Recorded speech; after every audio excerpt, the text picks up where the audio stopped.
So we did our project over The Very Old Man with Enormous Wings, written by Gabriel Garcia Marquez.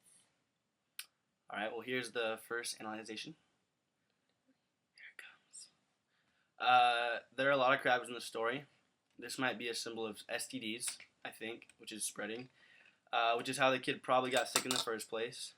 Which is exactly why the angel comes, obviously.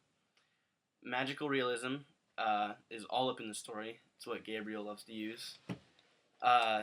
This makes what the story is seem not only realistic, but also magical. It's really touching for the heart when this literary device is used. This is greatly shown when a young boy gets sick, completely normal, completely realistic, then out of nowhere, boom, there's an angel. Not just any angel, though. An old angel with wings, who's a sorry punk ass who cannot fly. What a tool. Yeah, this angel kind of just signifies our world today, really.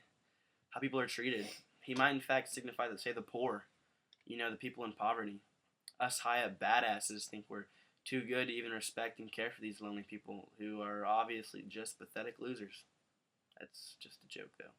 They're not pathetic losers. They're awesome because they're people. But ultimately, they deserve to have the pursuit of happiness. Really. Boom. That just happened. Alright. For all we know, that lonely, old, decrepit, dirty, not in a sexual way, but in a cleanliness way, he could have been a symbol for Jesus, like how Jesus was tortured and all that by the Romans. This angel was tortured by humanity in general, and they didn't care anything, they didn't care what he could have been or might have been or people said he was. They just treated him like shit, mainly, all the way from the start. And also the crabs, in my opinion, don't really I don't think they signify STDs. Yeah. Signify STDs.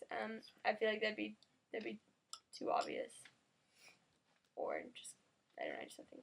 Anyways, I think it's most likely a representation of the crabs are a representation of all the problems and the health problems that the child had, and all the problems that Alessandra and Peleus went through. Kind of like how Christians think that your world is not as good until you meet God. Their world wasn't as good until they met this angel. Yeah. Alright, well. Sand. Alright, sand. Sand is an example of time and how it used to be part of a mountain because of the degradation of that mountain. Is now only a Possibly. single individual lonely piece of millions and millions of other sand grains on an endless journey to be recognized. Amen. They just want to be recognized. They want to be congratulated for their excellence in this sand. Yeah, well, really, if you think about it, their journey is just, it's amazing, really. You know, it goes through the wind and everything, which could also be a representation in this story.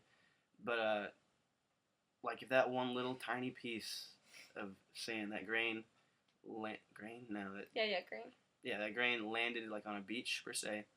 You know, anywhere, Destin, Florida, California, Coca-Cola Beach, Corpus Christi, Port Aransas, whatever. Anywhere there's a beach.